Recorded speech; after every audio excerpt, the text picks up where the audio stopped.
Buenas tardes.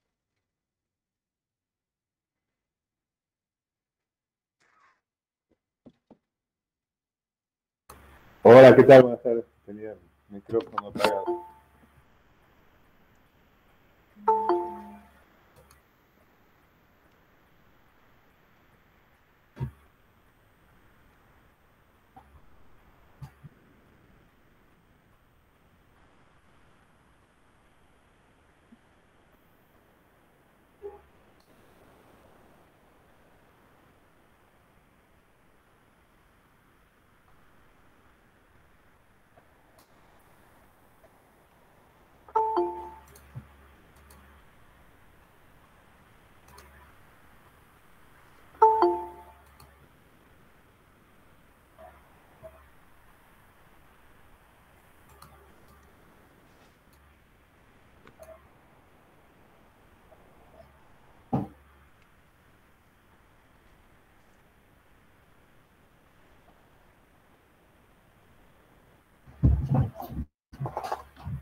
Esperamos unos minutitos más, a ver si entra alguien más.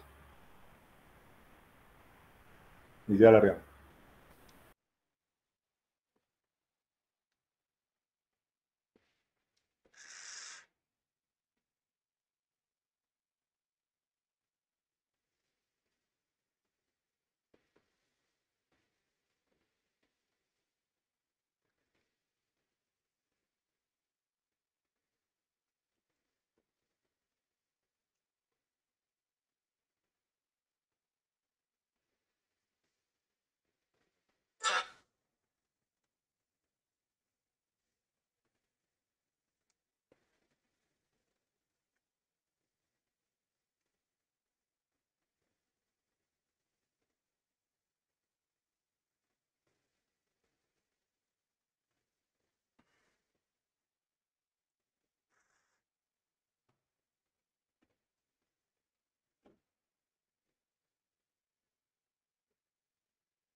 Bueno, ahí se estabilizó más o menos el número, así que saludo de nuevo para los que entraron y no saludé. Buenas tardes. Bien, vamos a empezar entonces con la clase de hoy.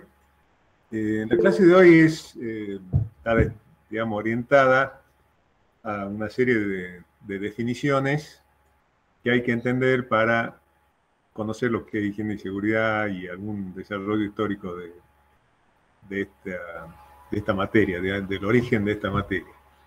Eh,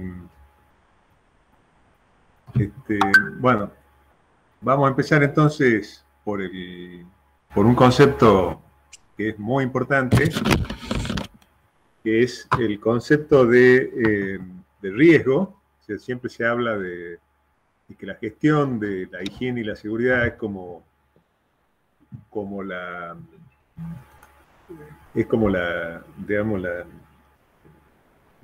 consiste precisamente en reducir riesgos o gestionar riesgos.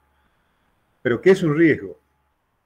La cosa que hay que entender es que riesgo es algo que es un concepto que está asociado a la probabilidad de que ocurra alguna cosa y para que se trate de un riesgo, esta cosa que puede ocurrir es algo que no queremos, ¿no?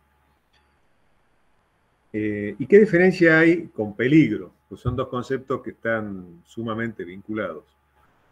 Bueno, el peligro es cuando puede ocurrir alguna cosa que no queremos que ocurra, pero no lo asociamos a una probabilidad, ¿no?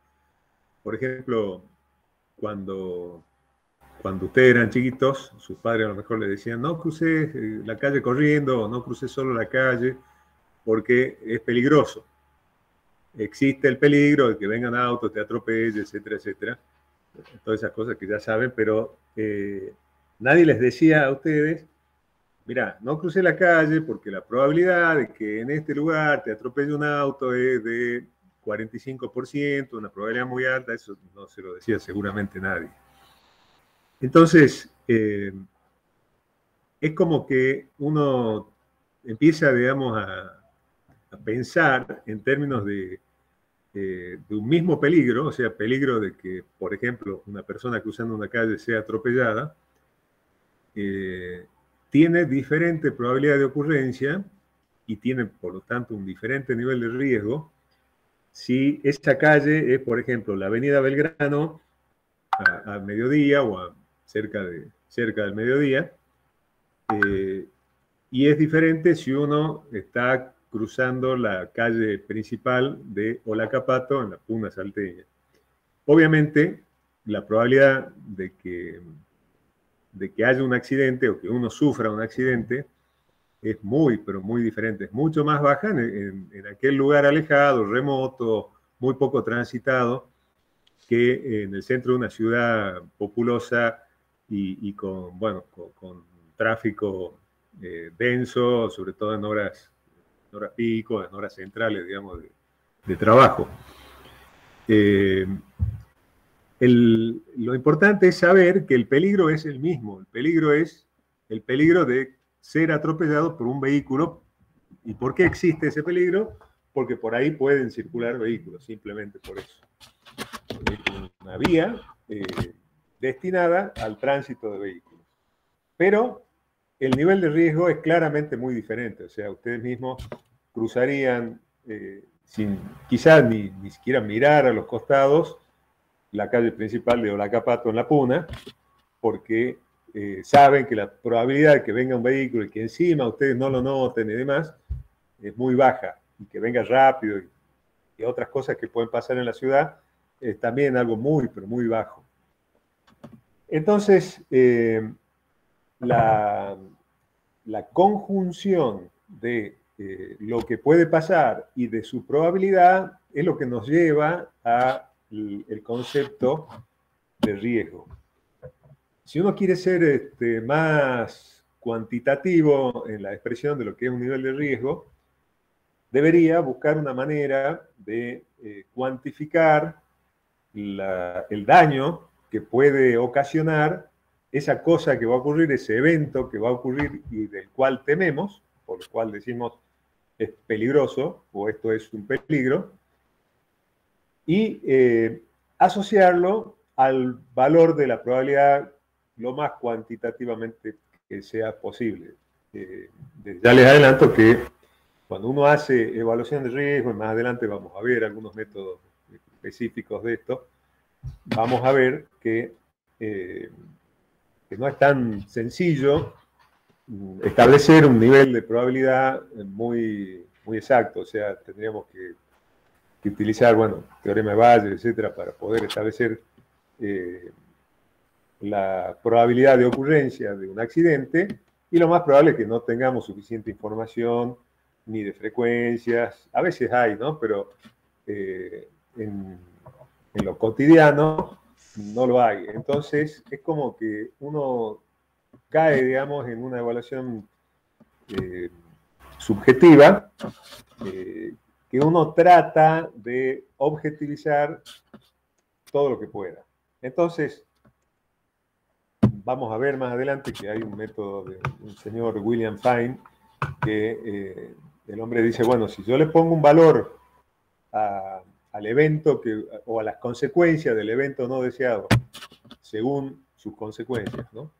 O según la gravedad de estas consecuencias, quiero decir, y le pongo un valor, aunque sea aproximado a la probabilidad de que eso ocurra, tengo dos valores numéricos que si los multiplico, obtengo un valor al cual él le llamó nivel de riesgo, ya numérico, ya establecido.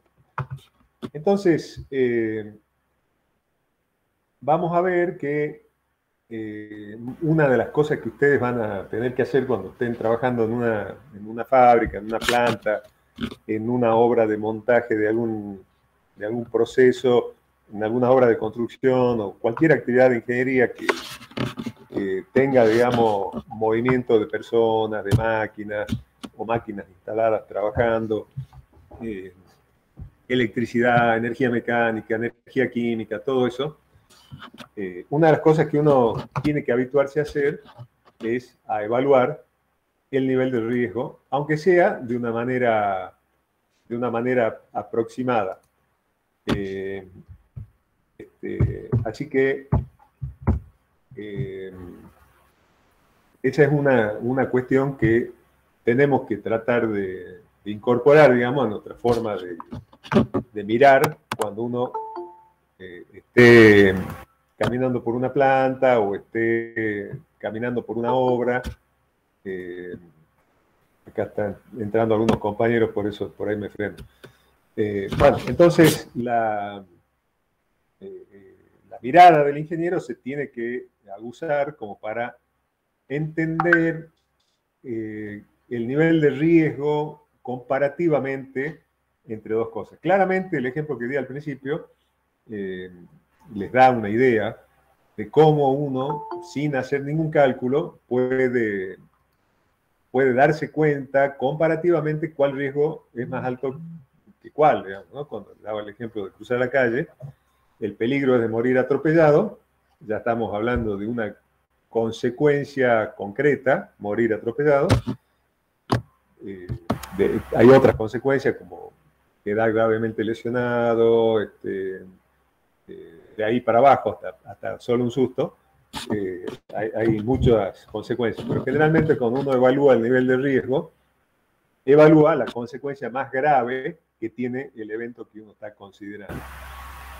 Y después, bueno, lo relaciona a la probabilidad de ocurrencia del evento, no a la probabilidad de ocurrencia del evento con esa consecuencia, sino a la probabilidad de ocurrencia del evento.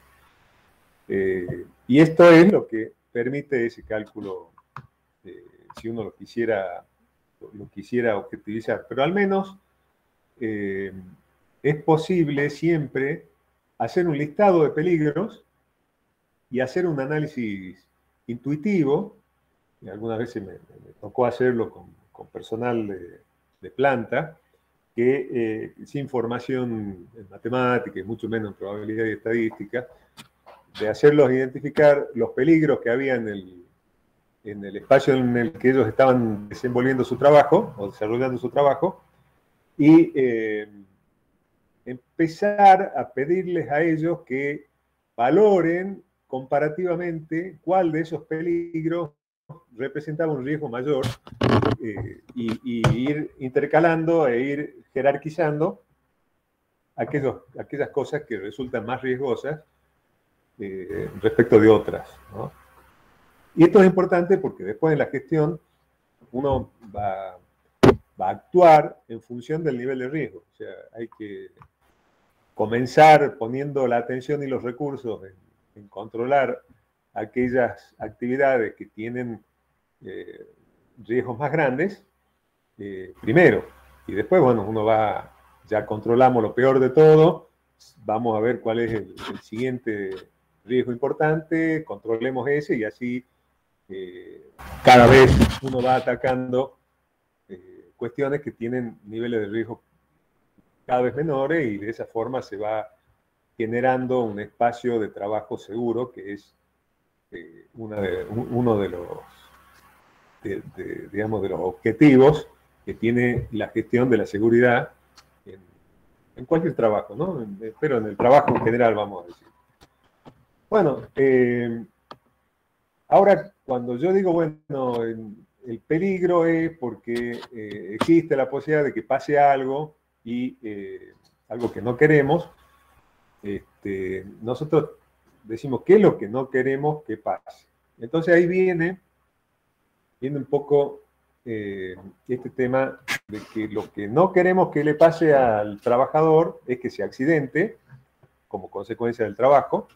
En realidad no queremos que se accidente como consecuencia de nada, pero nos interesa desde el punto de vista laboral porque a la persona la conocemos y con ella nos relacionamos a través del trabajo. La persona, me refiero a cualquier trabajador, ¿no?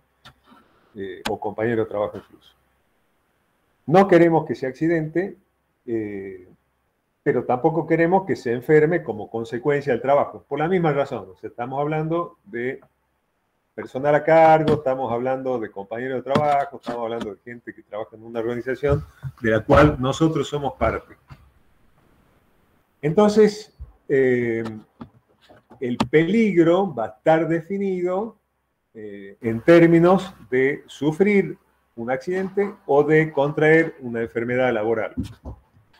Y el riesgo va a estar, digamos, en consonancia con la probabilidad de que se haga realidad ese temido peligro y digamos, nos deje a alguien lastimado o enfermo o peor, bueno, ya saben, un accidente puede ser mortal, una enfermedad laboral puede llevar también a la muerte a las personas a la larga. Entre medio hay incapacidades que tampoco queremos, o sea, una persona que pierde alguna de sus facultades físicas, no es nada, aunque sea eso preferible a la muerte, no es para nada bueno, es una de las cosas más graves que puede pasar. Después, lesiones que no son incapacitantes, o incluso enfermedades laborales que no son incapacitantes y que le permiten a la persona seguir trabajando, pero la van a tener un tiempo alejada de sus funciones y le van a provocar, digamos, un sufrimiento que tampoco queremos para la gente que trabaja con nosotros. Así que ahí viene, digamos, la idea de diferenciar o de definir qué es un accidente y qué es una enfermedad laboral. Yo ya adelanté en la clase pasada un poquito el concepto. El accidente es algo que ocurre de manera instantánea y deja un daño. En cambio, la enfermedad laboral es algo que el ambiente de trabajo, en el sentido más amplio que pueda tener el término, el ambiente de trabajo le hace un daño al trabajador que es de desarrollo lento, que requiere de la continua asistencia del trabajador a ese lugar donde existe ese agente nocivo o dañino que le va a ir provocando alguna cuestión en su organismo y le va a dejar finalmente la enfermedad laboral, que puede ser, para dar un par de cosas bien conocidas, una enfermedad laboral muy común, porque ocurre en casi todas las industrias, muchísimas actividades laborales que no son necesariamente industriales, es la hipoacusia. La hipoacusia se contrae por la exposición de la persona a niveles de sonido muy altos o superiores a un nivel que después vamos a estudiar más adelante como nivel seguro, para determinada cantidad de tiempo de exposición. El tiempo de exposición que a nosotros nos va a interesar son las 8 horas de trabajo. Entonces, en general, un nivel sonoro superior a ese umbral mínimo que se considera seguro, durante 8 horas de trabajo, durante 5 días y medio por semana, a lo largo de todo el año y de varios años, le puede dejar a la persona una disminución de su capacidad auditiva por algo que se conoce como microtrauma, que va ocurriendo cada vez que la persona se expone a ese agente agresor. En este caso, el agente agresor es el ruido. El organismo, para la mayoría de los agentes agresores propios de los ambientes de trabajo, tiene mecanismos de recuperación. Es lo mismo que ustedes, si hacen un esfuerzo físico grande, descansan y después se recuperan. A veces quedan dolores musculares, por ejemplo, o incluso posturales, por haber estado mucho tiempo en una posición que no es, digamos, natural para el cuerpo, y eso hace que a ustedes les duela algo, digamos. Pero pasan 1, 2, 3 días, unos cuantos días, y eso desaparece.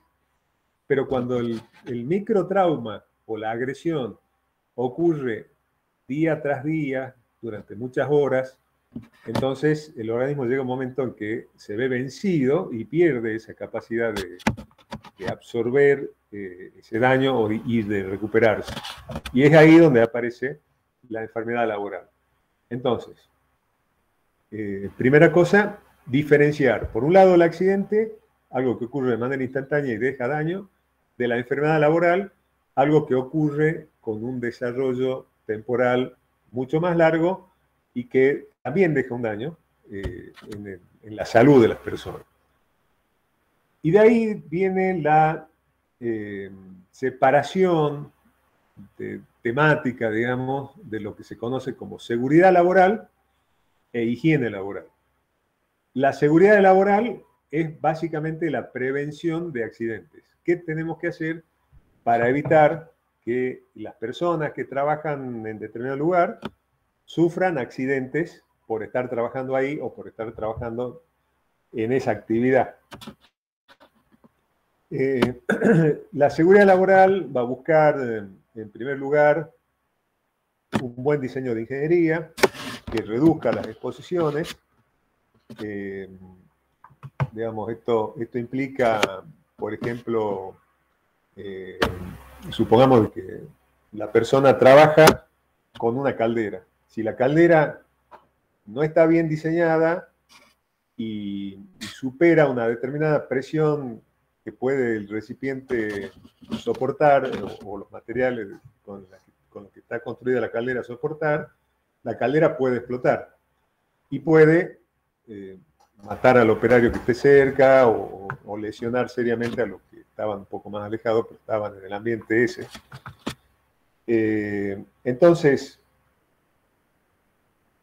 de la caldera debería tener válvulas de seguridad, por ejemplo, y algunos otros dispositivos que eliminen o minimicen al menos el riesgo de que ese accidente ocurra. Y como eso hay un montón de otras cuestiones que se pueden ver en la industria.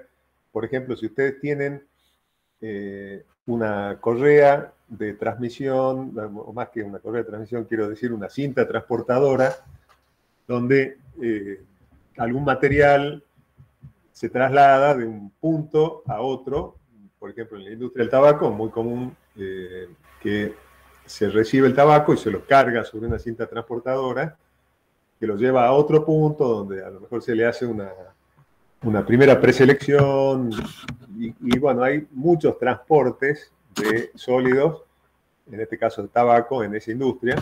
En la industria minera, normalmente de donde se extrae el mineral, se lo traslada hasta la planta de procesamiento, muchas veces con una cinta transportadora o algún otro tipo de transporte. Bueno, no importa tanto el uso de la cinta, pero una cinta transportadora tiene un montón de piezas móviles y especialmente en lo que se llama el rodillo tractor. El rodillo tractor es el que tiene un motor, gira y arrastra a la cinta y hace que se traslade la cinta y lo que está encima de ella.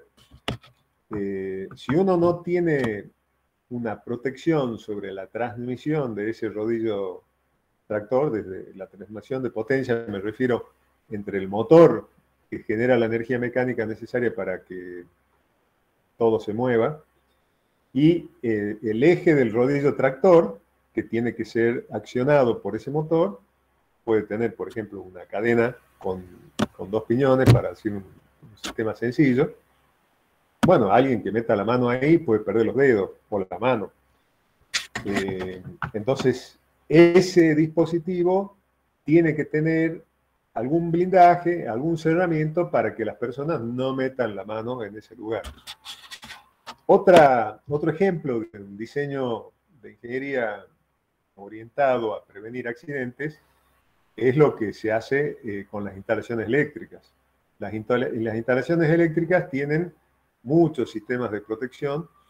En primer lugar, se ponen en lo posible fuera del alcance de la gente, los conductores. Los conductores, cuando pueden eventualmente ser accedidos por las personas, están aislados. Además, la instalación siempre tiene algún tablero con protecciones que su mayoría están orientadas a proteger el mismo circuito, particularmente los cables, pero que son capaces de detectar si hay una fuga anormal de corriente que no es a través del circuito, sino desde algún conductor a tierra, y hacen que, si eso pasa, la energía se corte. Eso sería un disyuntor, y eso evita que una persona se electrocute, por ejemplo, ¿no? Todo eso es diseño de ingeniería orientado a la seguridad laboral o la seguridad en general, porque muchos de estos diseños protegen no solamente a los trabajadores, sino también al público en general, en las instalaciones que son, digamos, que están en la vía pública o están en las casas, etc., ¿no? Bueno, en cuanto a la higiene laboral, algo muy parecido. O sea, perdón, me estoy olvidando de un detalle. Hablé de las medidas de ingeniería para prevenir accidentes. Después hay medidas que pueden ser de tipo, de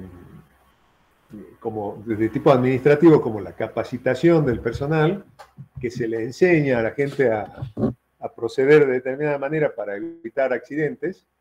Por ejemplo, enseñarle a las personas a manipular cargas de forma racional para evitar que tengan un sobreesfuerzo que les produzca alguna lesión en su estructura musculoesquelética. Eso sería, digamos, abordado por medio de la capacitación. También la capacitación lleva a que la gente no toque, por ejemplo, un tablero que no debe tocar, que no meta, no intente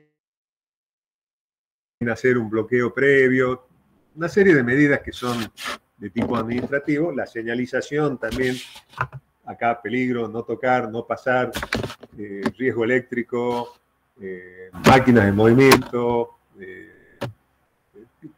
agentes corrosivos, etcétera. Toda esa señalización son medidas que van orientadas a evitar accidentes.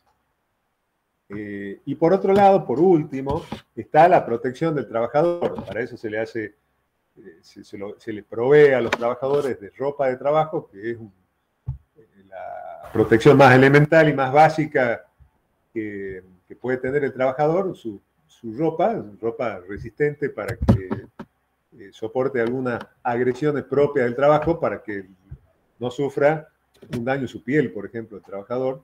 Después están los guantes, cuando tiene que manipular cosas que le pueden dañar las manos, o una manipulación muy continua de cosas que por ahí no parecen tan agresivas, pero al estar todo el día haciendo eso le pueden dañar las manos.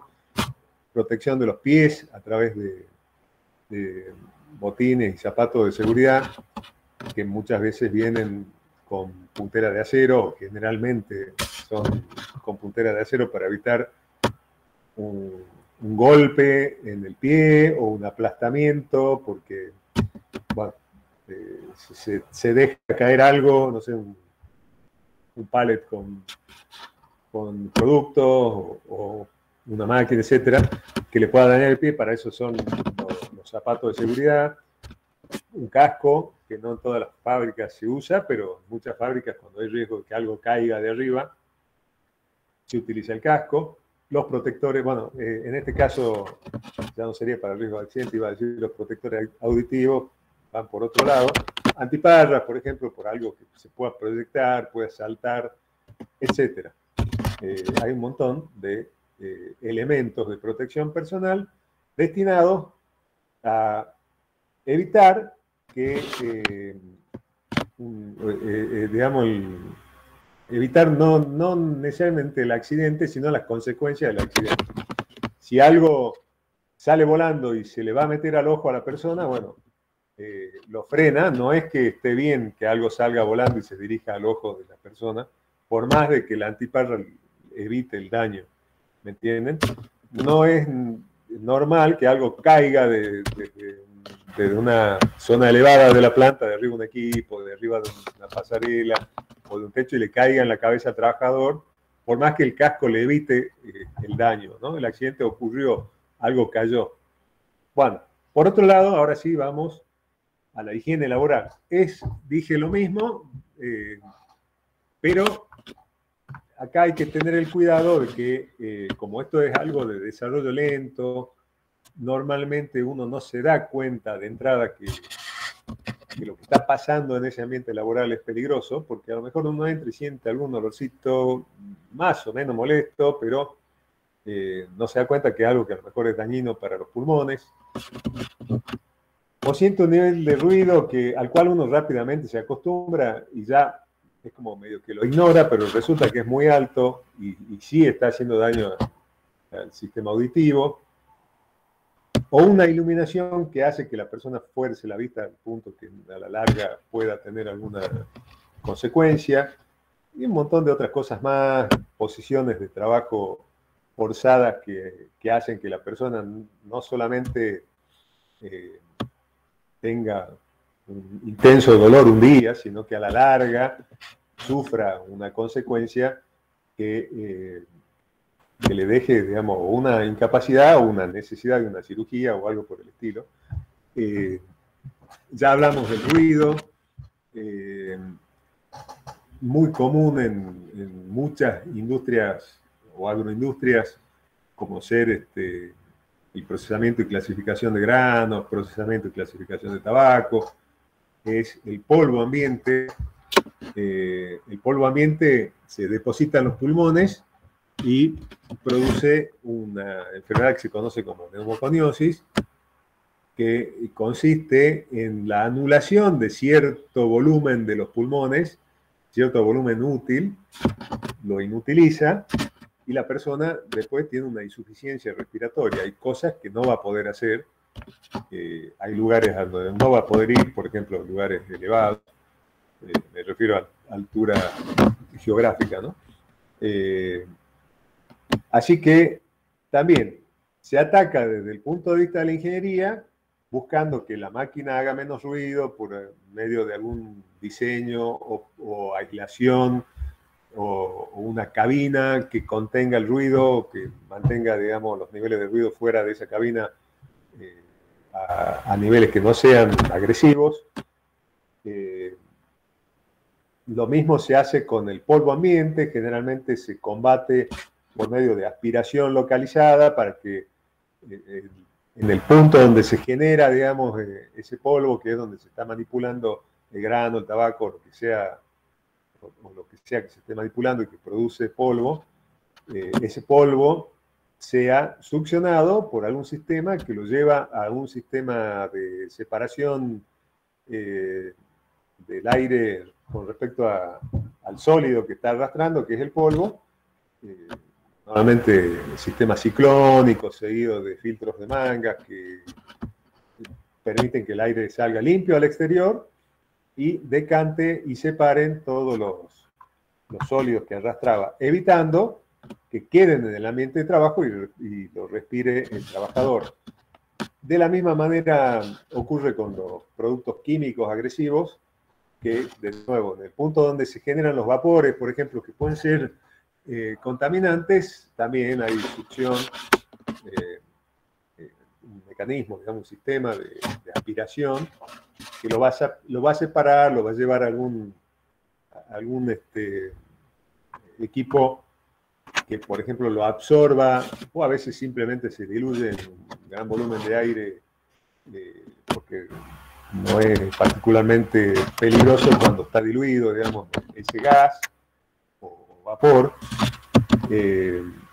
Son en general las medidas de control, de ingeniería, que es lo más importante y lo que primero uno debería tratar de hacer. En realidad, uno lo primero que hace siempre es proteger al trabajador con elementos de protección, le pone tapones para el ruido, le pone una máscara para los gases y el polvo ambiente. Bueno, son cosas que uno hace porque hasta tanto resuelva el problema de fondo, es por qué se produce el ruido, por qué se produce el polvo, por qué salen vapores de determinado producto que es contaminante, y hay que ir siempre a la fuente. Y siempre, ahí nuestra legislación lo dice, ya lo vamos a tocar un poquito más adelante, las medidas de control tienen que ser, primero, controles de ingeniería, o sea, rediseño, dispositivos sobre los equipos que reduzcan el riesgo, y después controles de tipo administrativo, en este caso los controles administrativos más allá de la señalización y algunas cosas que ya mencioné para los accidentes, que puede decir algo así como zona de ruido, puede decir generación de vapores contaminantes, peligro, utilice elementos de protección personal, etc. Más allá de eso, acá los controles administrativos tienen muchas veces que ver con la reducción de la exposición de la persona al agente agresor. Para que ustedes se den una idea, les adelanto lo que vamos a ver cuando veamos ruido. El nivel considerado seguro por la legislación argentina es de 85 decibeles. 85 decibeles es el nivel sonoro que la persona podría percibir durante 8 horas sin sufrir daño. Ahora, si nosotros duplicamos ustedes saben que decibeles es una medida logarítmica de la presión sonora. Si nosotros duplicamos la presión sonora, el logaritmo nos lleva a que va a haber un incremento de 3 decibeles. O sea que si tenemos 88 decibeles en el lugar, nuestro oído no le va a parecer una diferencia tan grande, pero ya es el doble de nivel de presión sonora. Entonces, un control administrativo indicaría reducir la jornada laboral a solo 4 horas, si tenemos 88 decibeles y no hay forma de bajarlo. Bueno, lo mismo pasa con la exposición a cualquier otro agente agresor del trabajo, por ejemplo, vibraciones. También hay unos niveles máximos y unos tiempos máximos tolerables. Y de esta forma se maneja la mayoría de los contaminantes del ambiente laboral, tienen la posibilidad de, si no se ha podido mediante medidas de ingeniería eliminar el riesgo, reducirlo reduciendo la exposición con una medida administrativa. Entonces eso en cuanto a medidas de higiene. Después, en cuanto a medidas de higiene, es muy importante el continuo monitoreo de los contaminantes que tiene el ambiente laboral, para evitar de que por una cuestión de simple desgaste y envejecimiento de los equipos vayan variando las condiciones. Por ejemplo, el nivel de ruido es muy muy común que varíe mucho cuando una máquina que tiene piezas móviles que están sostenidas por rodamientos de bolas, de rodillos, de lo que fueren, si estos rodamientos no se mantienen adecuadamente y empiezan a tener problemas, van a generar mucho ruido y mucha vibración. Eso le hace mal a la máquina, pero le hace también mucho mal a la gente. Si uno está midiendo el ruido, podría detectar tempranamente este incremento y tomar alguna medida. La primera debería ser hacerle mantenimiento a la máquina, ¿no? Pero a veces los cambios son debido a alguna otra cosa, por ejemplo, una modificación del proceso, una modificación de la materia prima, que haga que se generen más vapores de determinado tipo. Entonces siempre hay que monitorear el ambiente de trabajo, midiendo la iluminación, midiendo el ruido, midiendo los gases, midiendo el polvo. Siempre hay que medir eso. Nuestra legislación lo exige, ya vamos a ver después lo que son las ART, pero la ART le va a pedir a la empresa que le diga a qué contaminantes o a qué agentes agresores está expuesto el trabajador que ellos aseguran. Entonces uno tiene que hacer un relevamiento, declarar, está expuesto a ruido, a vibraciones, a polvo en el aire, etc. Y después la RT va a decir, bueno, ok, excede los criterios de exposición, es decir, el tiempo de exposición, los niveles, etc. Uno no puede decir, y a mí me parece que sí, uno tiene que ir con una medición. Entonces, va a ser importante este aspecto que es medir los contaminantes y los niveles de los agentes agresores que tenemos en el ambiente de trabajo. Y la gestión, digamos, de la higiene laboral va a pasar mucho por ahí. Después hay una tercera pata, digamos, de esto, que es la gestión de la higiene y la seguridad laboral, que es la medicina del trabajo. La medicina del trabajo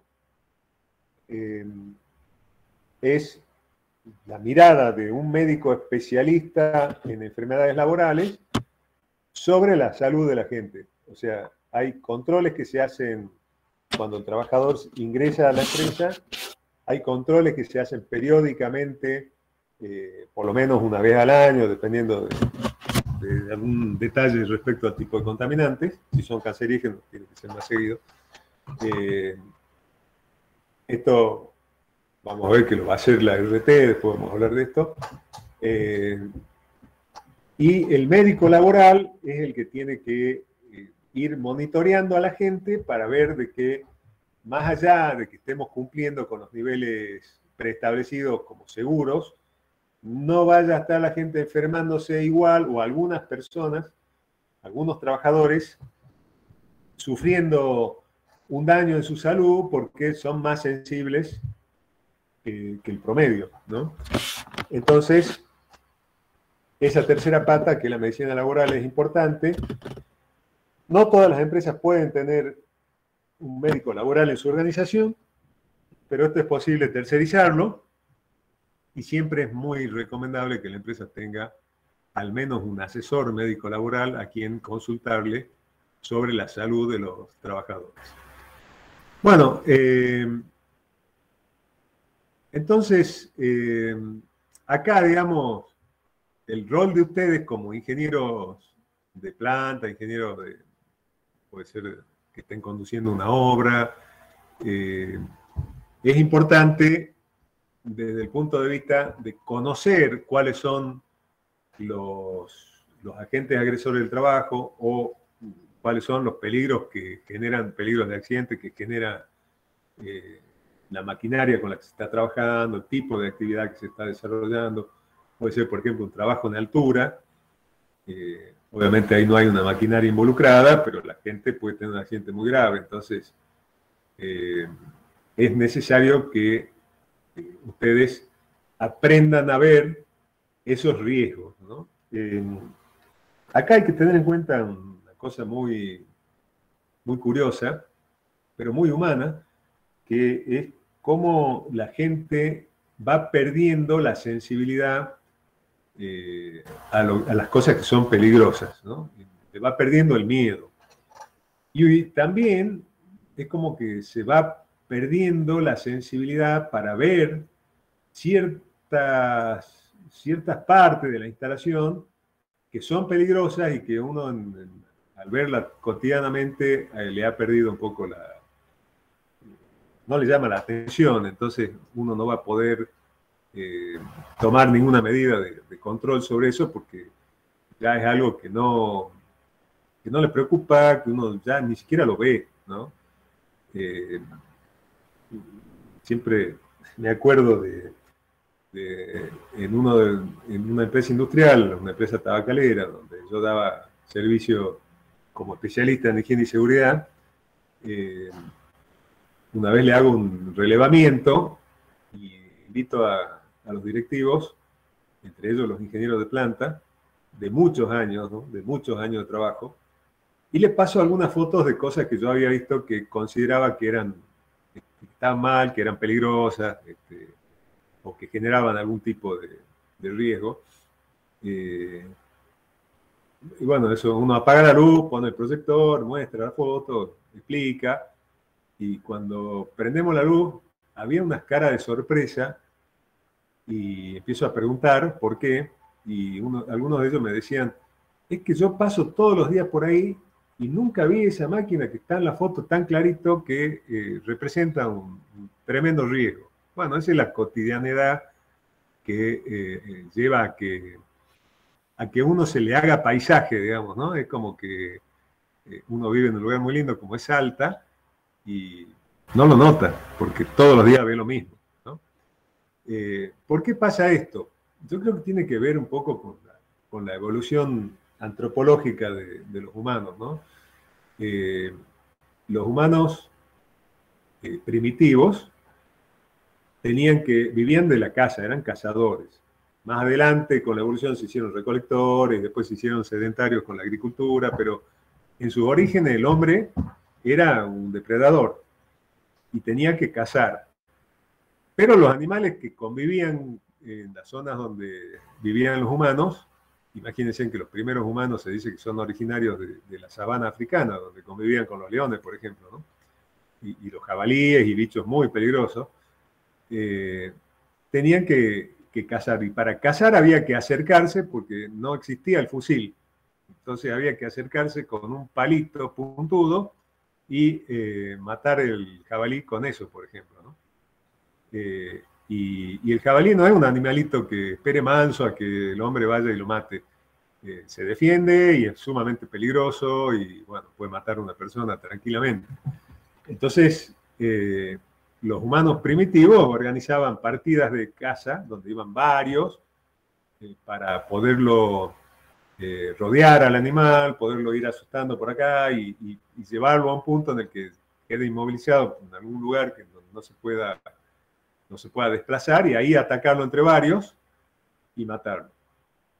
Y la verdad que hacer eso es algo que digamos, no es común, no es algo para lo que uno esté naturalmente preparado. O sea, lo natural es que uno vea un animal como el jabalí que se enoja con uno y empieza a resoplar y se viene corriendo con unos colmillos así de grandes y uno va a salir corriendo también, de miedo. El miedo es un instinto de autoprotección que tenemos incorporado justamente para evitar los peligros, evitar las situaciones riesgosas y conservar la vida. Pero si no comemos, no conservamos la vida. Entonces, los primitivos tenían que superar el miedo para poder cazar y comer.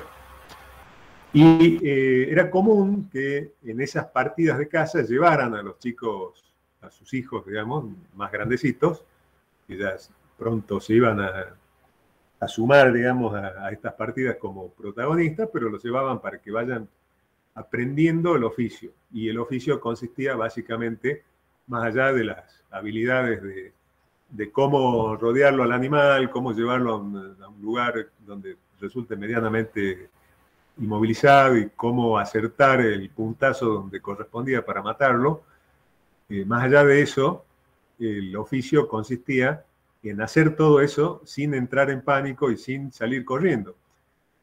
Entonces también hay un mecanismo natural en los humanos de cuando se expone reiteradamente a un peligro, va perdiendo el miedo, va aprendiendo a que tiene que convivir con ese peligro para poder sobrevivir. Y es ahí donde aparece, digamos, esta especie de contradicción antropológica de que, por un lado, tenemos un instinto de conservación que nos genera miedo para que nosotros nos apartemos del peligro, y por otro lado, el superar el miedo muchas veces hace que uno pierda ese mecanismo ante al menos ese peligro. Esto, en la era moderna, empieza a jugar en contra, porque de la misma forma en que se le perdía el miedo al jabalí por estar muchas veces cerca de, y habiendo visto muchas veces esa situación, se le pierde el miedo también a las cosas que son peligrosas en el trabajo. Yo les cuento una situación que he vivido, después les voy a buscar, tengo una foto o un video sobre esto, se los voy a buscar en algún momento. Se estaba instalando un digestor, un biodigestor en la compañía cervecera acá en el Parque 20 de Febrero, ¿no? Que era de su planta de tratamiento de efluentes. Se instaló, bueno, gran despliegue con las grúas y demás, y después había que otro día conectarle a los equipos que estaban en la planta de tratamiento de efluentes unas cañerías, y no había forma de ir por una pasarela ni nada parecido para acceder al lugar donde había que conectar las cañerías. Las cañerías normalmente vienen bridadas y hay que aburonarlas para que queden unidas al orificio de acceso o de salida del tanque.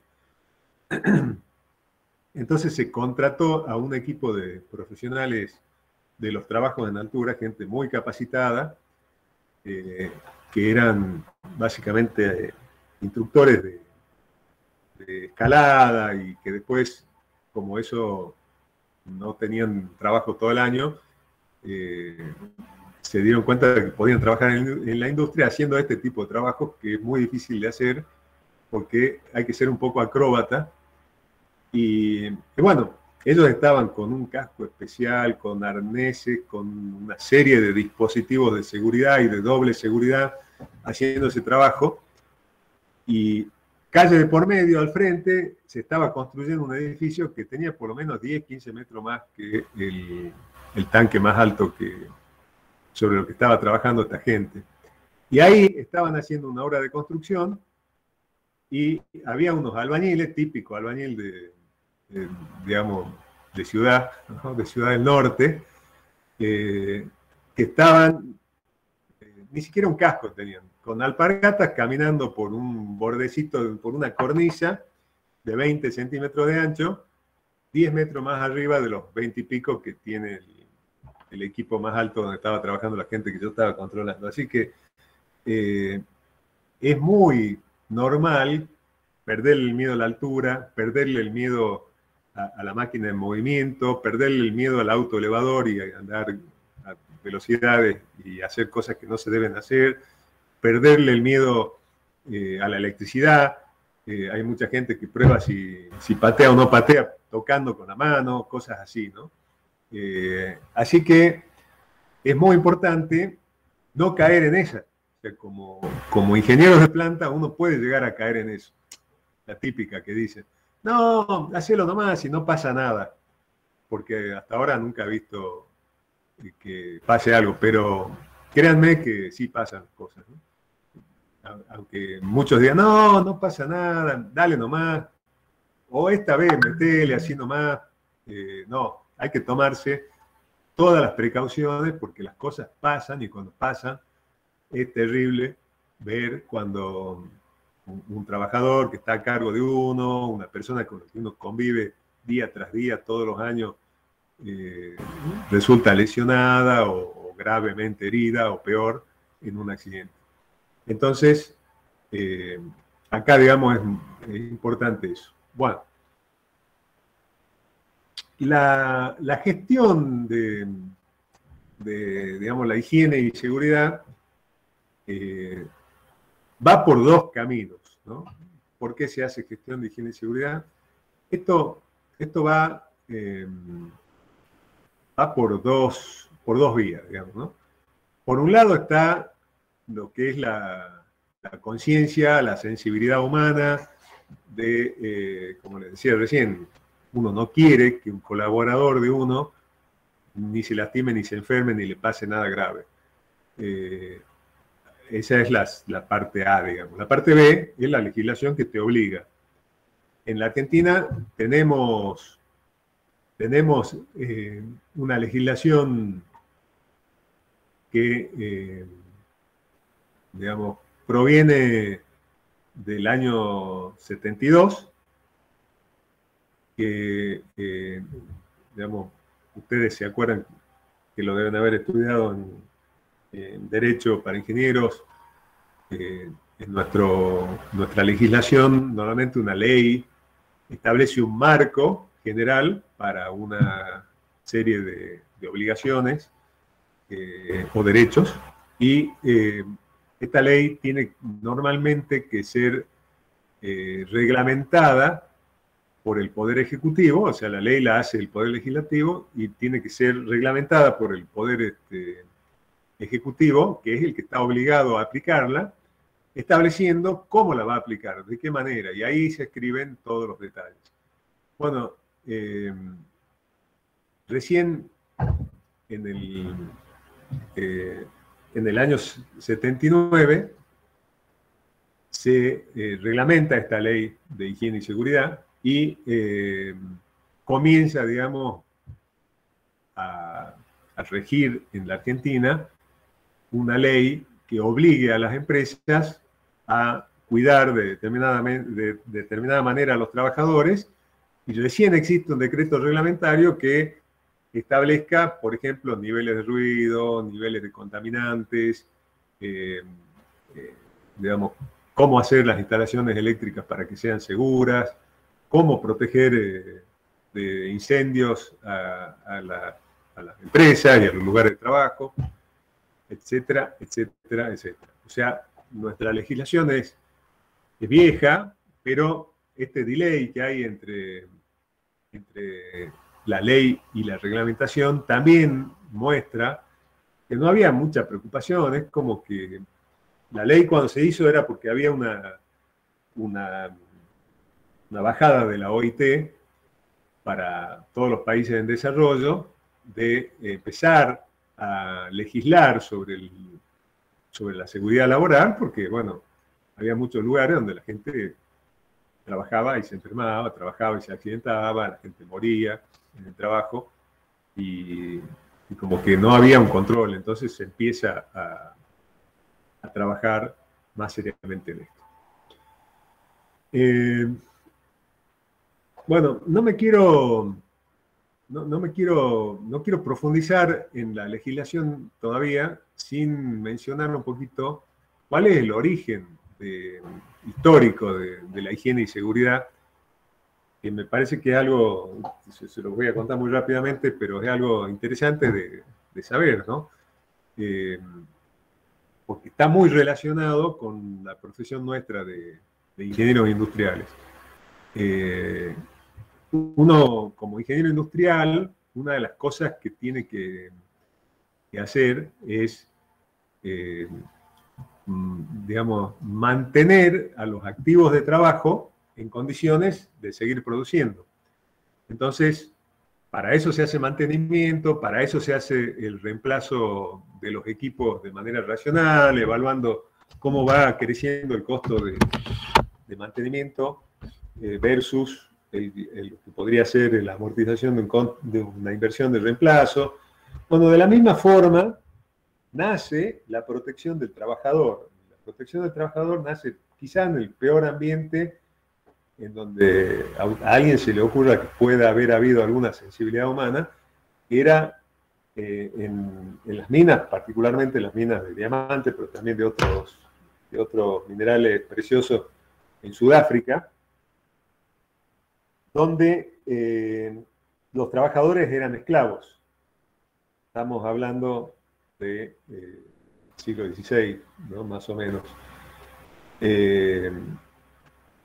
Ahí el problema era que el ambiente de trabajo era tan agresivo que el esclavo duraba poco tiempo, y un esclavo costaba plata, o sea, el esclavo había que ir a comprarlo al mercado de esclavos, y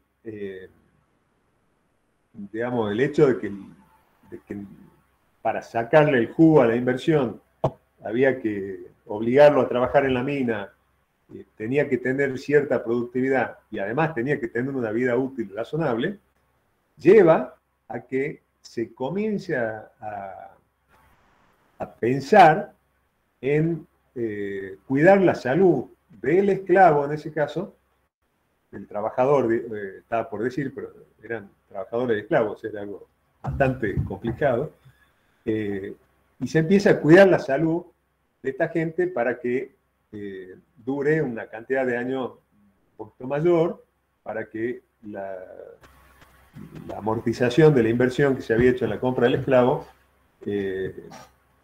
sea más redituable.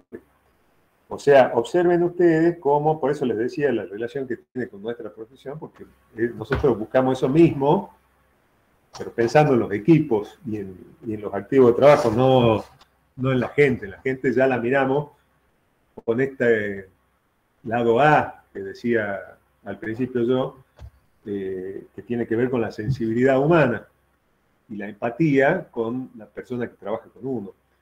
Pero bueno, en aquella época eso podía haber, pero no digo que no, pero seguramente era mínimo, ¿no? Eran casos raros, digamos, de las personas que pudieran tener empatía con sus trabajadores esclavos, en actividades como esa, sobre todo, ¿no? Quizá el esclavo que trabajaba de sirviente en la casa y demás tenía algún plato más amigable, pero sin duda en este tipo de trabajo no era así. En la Argentina,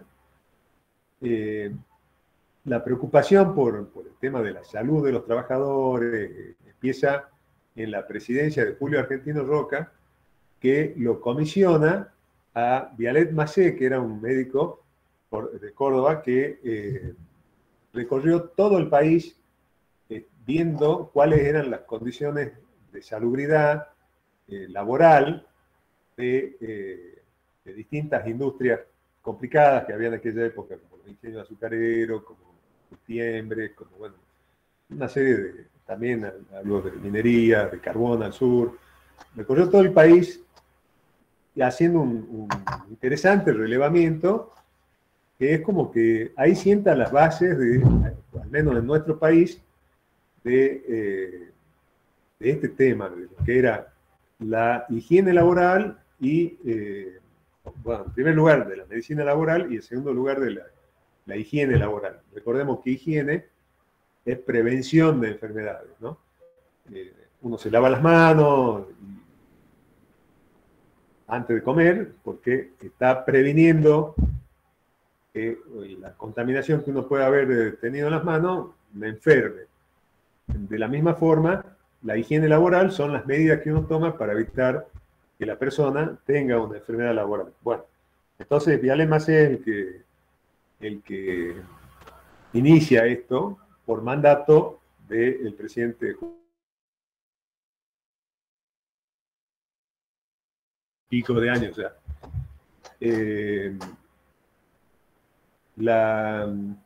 bueno, eso me parecía importante como antecedente. Después, ¿qué es lo que pasa en nuestro país? No hay legislación laboral hasta el año 72. No hay una legislación laboral que se aplique hasta el año 79, porque recién cuando sale el decreto 351 se comienza, digamos, a extender la obligatoriedad de prevenir accidentes y enfermedades laborales, pero previo al año 72 sí había algunas formas de prevención, sobre todo prevención de incendio era lo más común, pero también de algunas otras cosas, en industrias que se caracterizaban por el alto riesgo, como la industria del petróleo y el gas, y sobre todo esto se inició en las compañías internacionales que a su vez tenían en sus casas matrices, o sus casas matrices eran de países en los que era muy importante, digamos, no muy importante, sino era exigible el tema de la prevención. Acá, bueno, compañías como YPF, que era una compañía estatal, como GA del Estado, que por definición era una compañía estatal, adoptaron muchísimas de las medidas de seguridad que traían las compañías extranjeras que venían a operar al país. Y también en otro tipo de rubro se iba dando el mismo proceso, o sea, venían compañías extranjeras muy grandes con sus propias normas que derivaban de la legislación de sus países de origen y acá se fue generalizando. En el año 79 entonces sale el decreto 351 que regula la ley de higiene y seguridad en el trabajo y esa regulación es como que pone inicio, pero francamente no hubo un desarrollo importante porque la autoridad, que era el Ministerio de Trabajo, no presionaba a todas las empresas para el cumplimiento estricto de la normativa, porque la normativa, como había sido inspirada en una realidad foránea, o sea, habíamos copiado la legislación de los europeos y los americanos, teníamos otra realidad acá, entonces había como un concepto de, primero dejemos que la gente coma y después le cuidemos la salud y evitemos accidentes. Y bueno, pasa en la Argentina que eso lleva a que haya un enorme desarrollo de la industria del juicio. Cuando había un accidente laboral, se planteaba una demanda civil y esa demanda civil buscaba responsabilizar al propietario de la fuente de trabajo por el accidente y se sacaban indemnizaciones que a veces eran ridículamente altas y llevaban a la quiebra de las empresas. Entonces, todos los compañeros de trabajo del accidentado se quedaban sin trabajo, lo cual no era bueno, digamos, ¿no? En ese momento se decía que el riesgo de trabajo era inasegurable en la Argentina porque esta industria del juicio hacía que las indemnizaciones fueran demasiado altas. Llega el año 96 y bajo la presidencia de Menem sale la ley de riesgo de trabajo. La ley de riesgo de trabajo, la 24557 de ese año, crea las aseguradoras de riesgo de trabajo, la famosa ART. Son compañías de seguro que van a asegurar a los trabajadores de las empresas. Esto iba a ser obligatorio, con lo cual le daba volumen de captación a las aseguradoras, lo cual mejoraba mucho el tema de ingresos, y establece un tabulado, lo que se llamó el baremo, de lo que valían las diferentes consecuencias de los accidentes y las enfermedades laborales. Entonces, eso hace que sea previsible el costo de la indemnización y, por lo tanto, fácil de dimensionar, digamos, una cuota de un seguro, que además por estar tan difundido debido a que era obligatorio, todo el mundo lo tenía y por lo tanto se trabajaba con volúmenes grandes y se bajaban los costos. Y esto hace que a partir de ahí recién se comience a aplicar de manera más seria el decreto 351 y la ley 19587 del año 72 de manera ya generalizada en la Argentina. Posteriormente salen otros decretos regulatorios para otras actividades. Sale el decreto 911 también del año 96 para regular la actividad de la construcción, que tenía riesgos bastante particulares, diferentes a lo de la industria, que básicamente era donde se había inspirado el decreto 351. Después sale el decreto 617 del 97, que regula las actividades agropecuarias, y tiempo después sale el 249 del año 2006, si no mal recuerdo, que regula la actividad minera. Estas normas, y sobre todo la 24.557, o sea, la ley de riesgo de trabajo, la del año 96, tienen, digamos, esta ley tiene la virtud de que establece un sistema, digamos, virtuoso, porque la empresa aseguradora tenía la obligación de exigirle a las empresas aseguradas las mejoras que tenían que hacer para poder cumplir con la ley de higiene y seguridad, con el decreto correspondiente de acuerdo a la actividad de la empresa. Y a medida que la empresa se adecuaba más a la legislación, podía o debía bajarle la cuota de la alícuota, porque iba bajando su riesgo también. Entonces era como que la aseguradora estaba interesada en que el riesgo baje, porque eso mejoraba su perfil, digamos, comercial, bajaba su riesgo y bajaban las indemnizaciones que tenían que pagar, y por lo tanto exigía a las empresas la mejora, y a su vez a la empresa le convenía mejorar, porque eso bajaba su costo de seguro de riesgo de trabajo. Y por otro lado, también era bueno para la actividad económica en general, porque ya no era tan grave o tan peligroso en la Argentina tener personal a cargo en una industria, en una empresa constructora o agrícola, porque si éramos una empresa chica y teníamos un accidente, lo más probable es que nos fundíamos no, por el juicio, y no podíamos continuar adelante.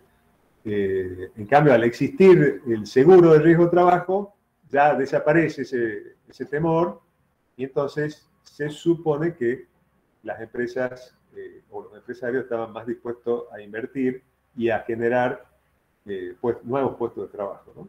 Por supuesto, en la Argentina siempre hay una contracara y había un montón de condicionamientos desde el punto de vista de leyes laborales y otra legislación que hacían que esto no sea tan dinámico como yo lo conté, ¿no? Bueno, entonces la ley empieza de esa manera, y en esos años empieza a haber mucho interés, digamos, mundial por el comercio internacional y demás, el desarrollo de las normas ISO de calidad. Empieza a hablarse mucho de la ISO 9000 y de los sistemas de gestión de calidad, y en el mundo también empiezan a haber sistemas de gestión de seguridad e higiene, ¿no? Particularmente la ISO saca no se llamaba norma exactamente, porque no querían que se tome como que era que las empresas que se acogieran a esta norma se vean obligadas a cumplir en todas las localizaciones donde estuvieran, porque sabían que en el mundo había mucha disparidad en cuanto a aplicación y a legislación de higiene y seguridad del trabajo. Entonces se le llama OSAS 18001 a una norma que hoy es la ISO 45000, que establece, digamos, los lineamientos del sistema de gestión de, en este caso, higiene y seguridad del trabajo, o salud y seguridad ocupacional, que es, digamos, la terminología que se maneja en la norma. Bueno, esto lleva a que las empresas, eso, y algo que decía la ley la 24557, o sea, la ley de riesgo de trabajo, decía que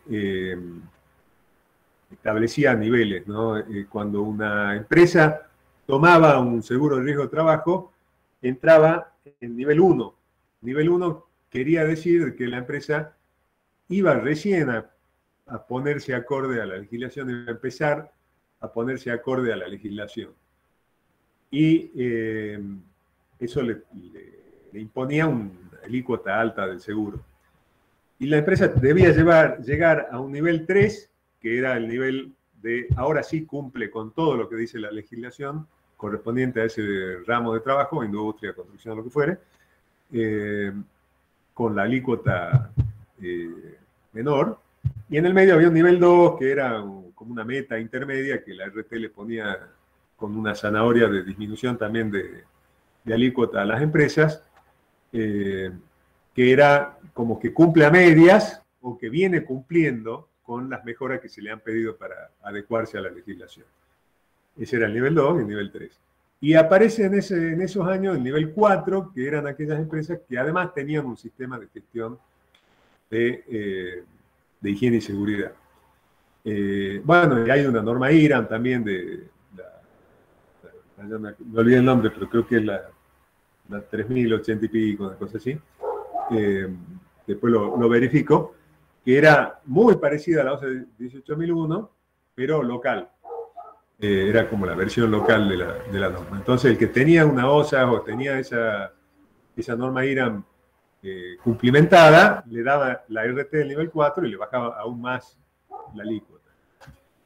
Así que fue muy bueno, digamos, todo este periodo, que comienza a tambalear hace unos años atrás, bajo la presidencia de Kirchner, ¿qué es lo que pasa? Pasa que se empieza a desactualizar el baremo, o sea, los valores de indemnización de acuerdo a la enfermedad contraída o al daño producido por el accidente, empiezan a quedar en valores muy bajos. Y se da una paradoja, que es el hecho de que si entraba una persona visitante de una fábrica, que puede ser un cliente, cualquier persona que no pertenecía a la empresa, y era acompañado por un trabajador, y en el trayecto había una grúa que estaba levantando un contenedor, se le cortaba el cable, aplastaba a estas dos personas, el trabajador percibía una indemnización X, y la otra persona que no pertenecía a la empresa podía aspirar a una indemnización 10, 15, 20, 100 veces más grande. Entonces esto hizo que